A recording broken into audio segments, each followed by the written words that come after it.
Sisters lahat, ano? Tama ba? Good evening to all of you. It's wonderful to be able to connect with you again. Um, so, na-instruct po ba kayo ni Sister Ayo na download nyo na yung app from App Store or Play Store? Has everyone downloaded it and installed sa sa mobile device nyo? Sisters, please reply either sa chat or you can unmute. Brother Jerry, ako okay na ako. Last Okay. last meeting po. Okay, very good, Sister Luz. What about the others? Sister Joanne, PJ, and Marife or Marife? Na-download nyo na po yung app? Yes po. Okay, good. All right. So I assume PJ also was able to download it. So ang next question, were you able to log in? Were you able to access the app?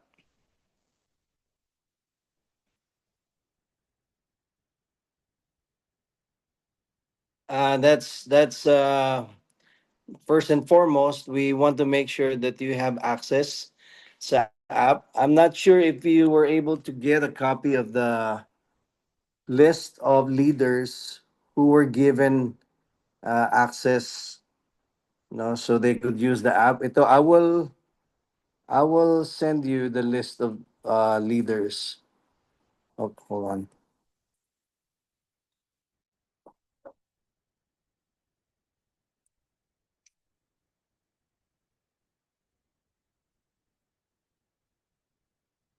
Para if there are other volunteers, ito you can tell them na ito sila mga pwedeng may access.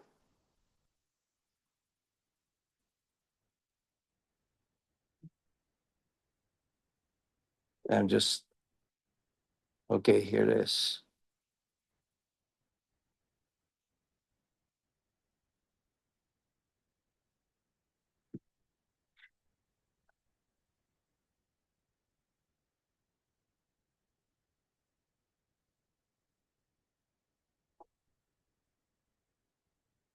Okay, coming. Tinatanggal ko lang yung message ko mismo doon sa isang stake person na pinagpadalahan ko nito.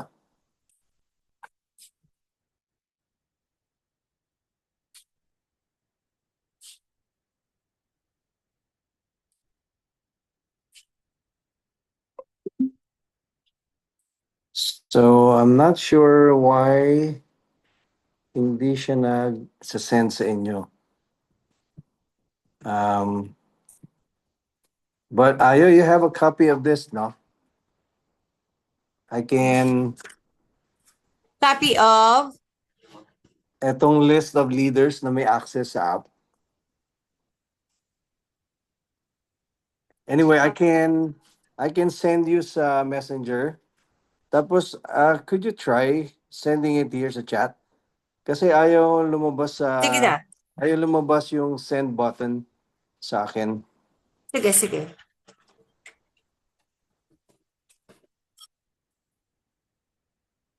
Ayan, there. Kaya lang patanggal nga ulit yung message ko dun sa stake president. When Sige, you, sige. just the list of leaders. So we're not only training you so you can become users. Ito we're training you so you can train other volunteers. No, so that's what we're doing now. Kaya we're sending you a copy of this list para you can tell them, Presidents, kayo po may access na kayo, even the bishops. So yung mga ma-encode ninyo na names or data during the screening, they can all be available na sa mga bishops. When they log in, makikita nila lahat ng information within their ward. So yung mga stake leaders, they can see all the children within the stake, and then yung mga ward leaders naman, they will be able to see the list of the list of children and the data sa within the ward. Ayan. So napadala ba sa chat, Sir Ayo? Yes, done, done. Tapos mag-join din si John ngayon. Ay, okay. In a few lang. He's joining na. Sige, I don't see any message pa. I'm not sure kung saan mo na i-send. Baka sa messenger Nasend, din yun. nasend ko sa'yo. Di ko ipadala rin. Okay, Yes, okay, yes, sorry. dito sa Hindi ko na-gets sa chat, sa meeting chat. Pinadala ko sa GC namin, but dito pala. Sorry. Okay. No problem. I'm All right, sending it again. that's fine. That's fine. That will Yeah. also work. Sige, send ko lang din.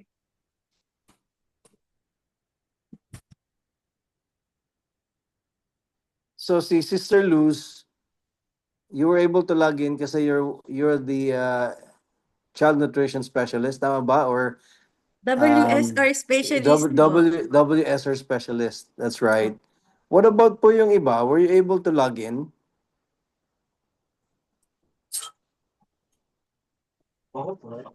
Hindi po. Okay. po. Walang access. Okay. So, yeah, don't worry. Kung walang access, it's either yung calling nyo hindi nakasama dito sa list ng may access, or meron glitch. So kung makita nyo yung pinadala ni Sister Ayo na list of leaders na may access, and you're one of them, let us know so we can inform Salt Lake.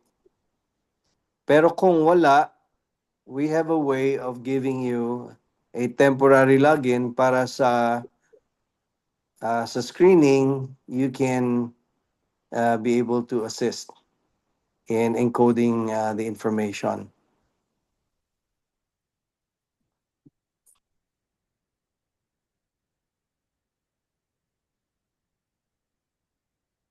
Okay, so if that's the case, then Sister Luz, ikaw ang aasahan namin ngayon kasi you are the only one who was able to log in. Instruct kita kung paano magbigay ng temporary login. I'll try to Okay.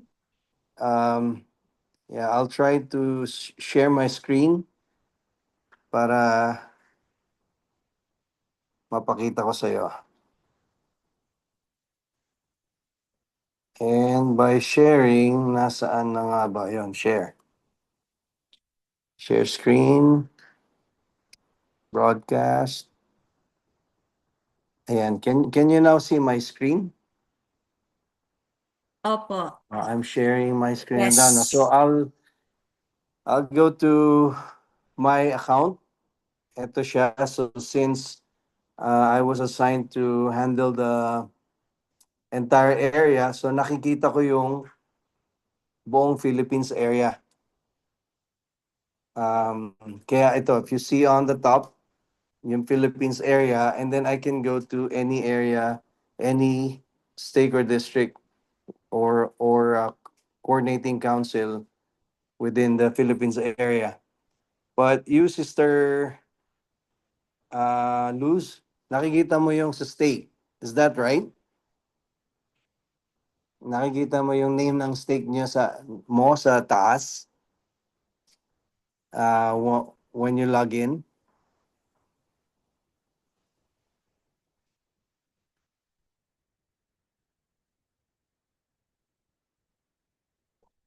Sister Luz, can you hear me?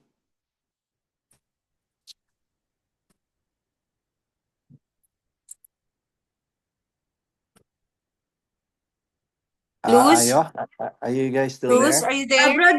Brother Jerry, Yes di ba po. ang gagamitin namin yung use custom domain, hindi yung Yes. i-add.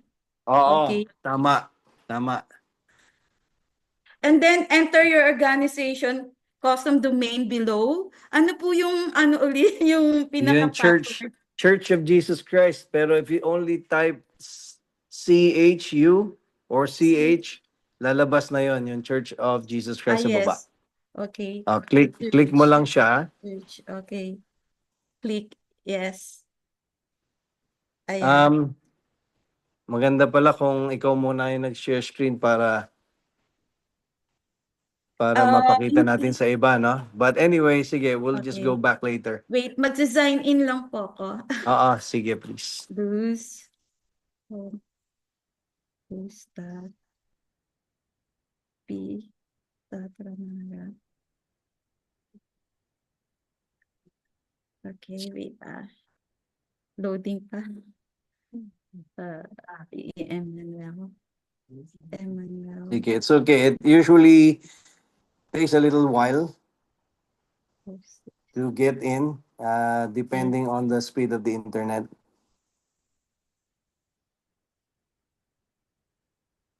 Yung Loading sa na po. akin, che, wala na siyang ano, no? Wala na siyang drop down for the stakes. Cebu and Cebu is na lang. What happened? I-click mo yung nasa right side. Wala kang makita na parang arrow sa right side nung name nung mga CCM. Ang nakalagay, wala. Brother Cebu. Jerry, humihingi siya ng security setup for Yes, big. oo. That will be your PIN code na. Okay. Your PIN access. Yes, So okay. you can assign any number combination, 4 digits.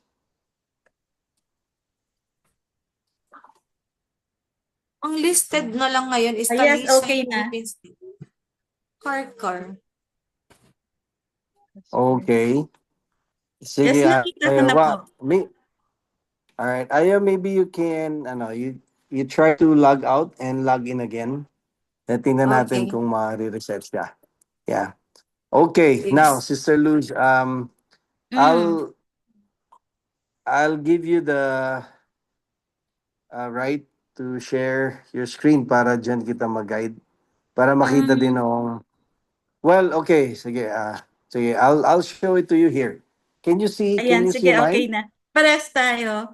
I know. Okay. Abogado. And what can you see sa top nung page mo? Tagbilaran State po. Tagbilaran Philippines. All right. That's great. So tama 'yan. Apo. If you click itong upper left hand, itong tatlong lines, ito, Okay. kinlik ko siya.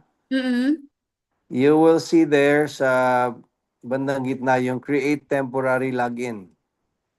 Yes, create temporary login. Wait, yes. Yes, apo. Okay, so click that. Okay. Yan, and then fill in the required information. Pili na lang tayo ng isa sa mga volunteers na ilagay natin yung information niya, and everyone can access the code na. Sister Joanne, okay lang ba yung kayo po yung mag-create ng temporary login? And Sister PJ, kaya ba? Naka-download na po kayo ng ng apps? Sige po, opo, naka-download na po. Okay, Hindi ayan. po kaya sa akin. So, Ay, by the way, ako dapat since ang wala maglalag. silang, yes, ito Ako ang nakikita niyo sa screen ko. sige. Ito, So, Sister Luz, yung ilalagay nating information either ni PJ or kung sino man ibang volunteer pa. sige po. So, pili Last ka na name. lang.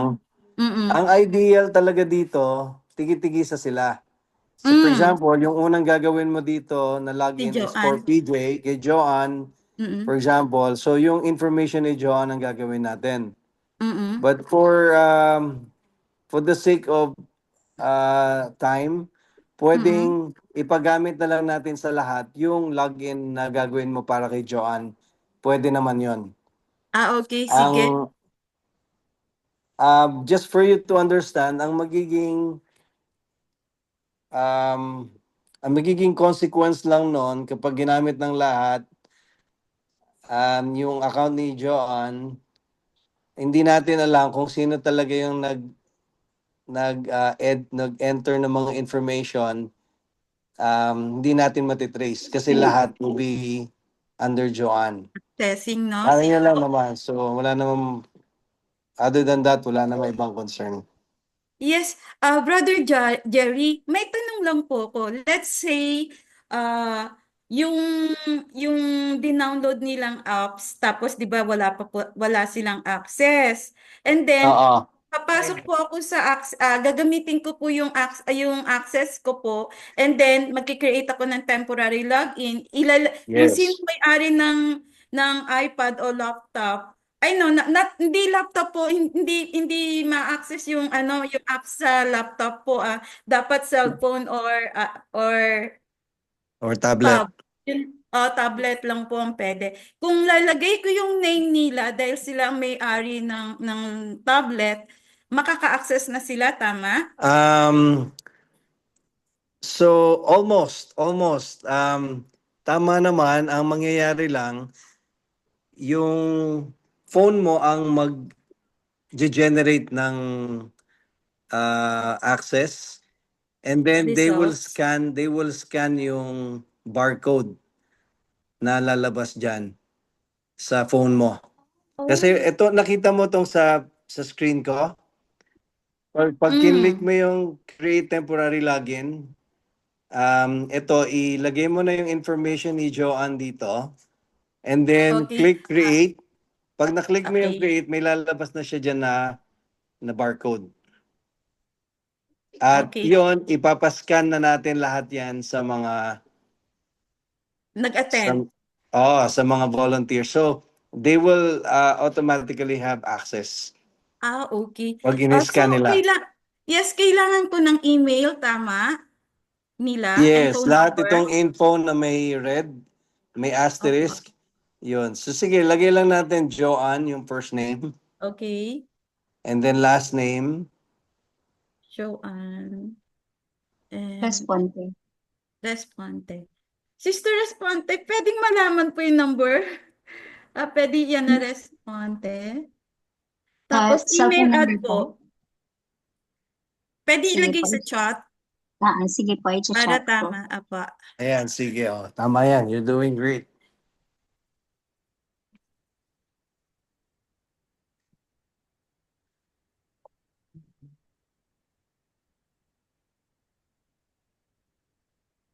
Would you like to share your screen, Sister Luz? Hindi po kasi siya ang ginamit ko. Ang ginamit ko po kasi na sa Zoom is yung laptop ko po. And then yung ginamit kong na sa Share My App po, itong iPad ko. Kasi mahirap Ay, okay. mag-combine. Okay, understood. Okay, sige po.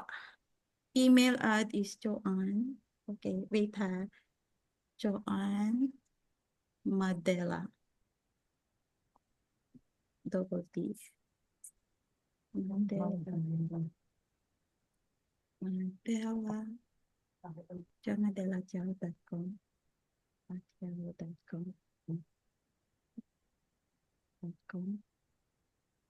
Okay. Select organization.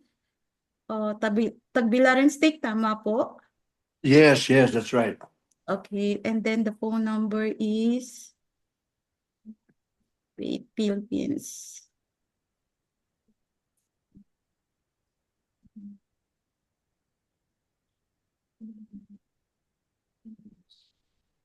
Ito. Okay. Right there, Philippines. LB. Okay.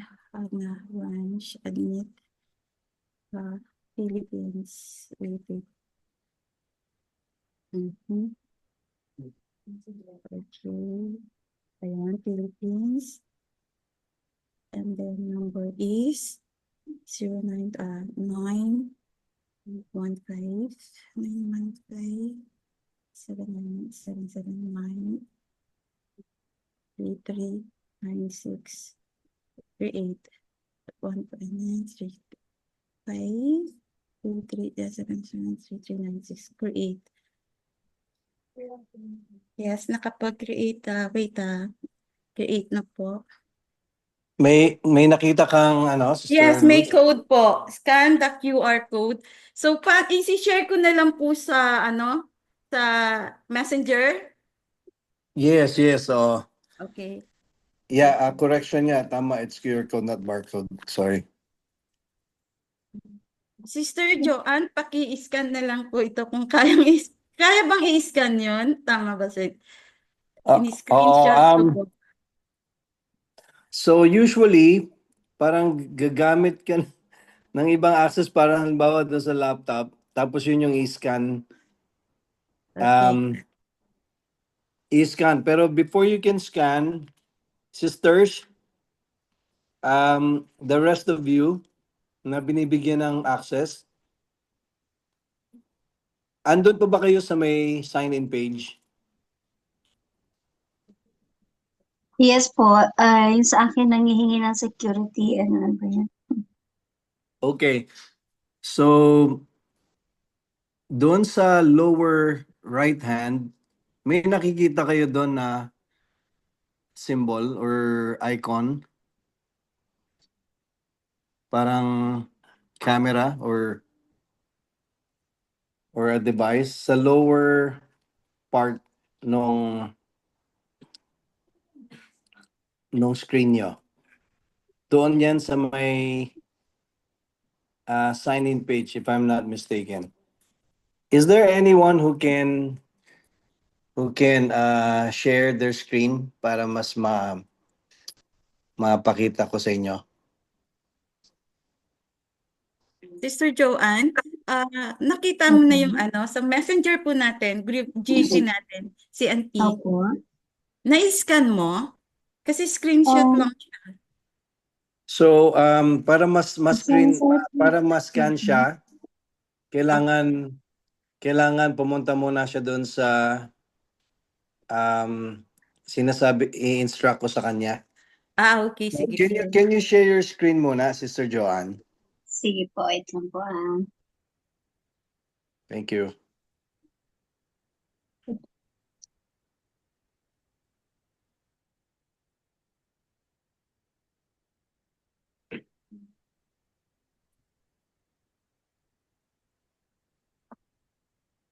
How to scan?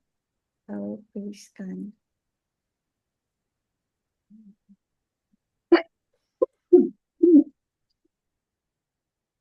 This Andito na pala si Brother John. Hi. Brother John, welcome.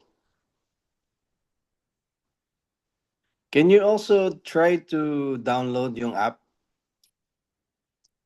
Brother John, sa device, or were you able to do so na previously?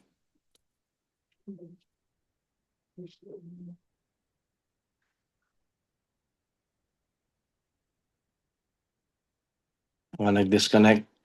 Anyway, sige, Sister Joanne, can Yes you po. can you share your screen? Show me yung page mo. So ito yung medyo challenging ayaw pagka sa online, but we'll make do. It will be much easier sa on-site na lang. 22. Sa 22, which is pero good. it's okay. It's okay. Magandang preparation na lang din to. And then andun si Luz, andun din ako, tsaka si, Brother John. Kaya Yeah. maka-assist tayo. And then we can transfer din yung knowledge sa Carmen and Tagbilar. Yes, Naka- present nawala- din po si Sister Joy. Tsaka, Aware na din Sister siya, Jo. opo. Aware na siya. Okay, that's good. Oo. So is there any Okay. pa? Sorry, hindi po siya na-share. Hindi siya mag-share, Hello. Sister Joanne. Opo. Yung kay Oo. Mary Fe. Can you try to share your screen and show us your app? Gusto ko lang mapakita sa inyo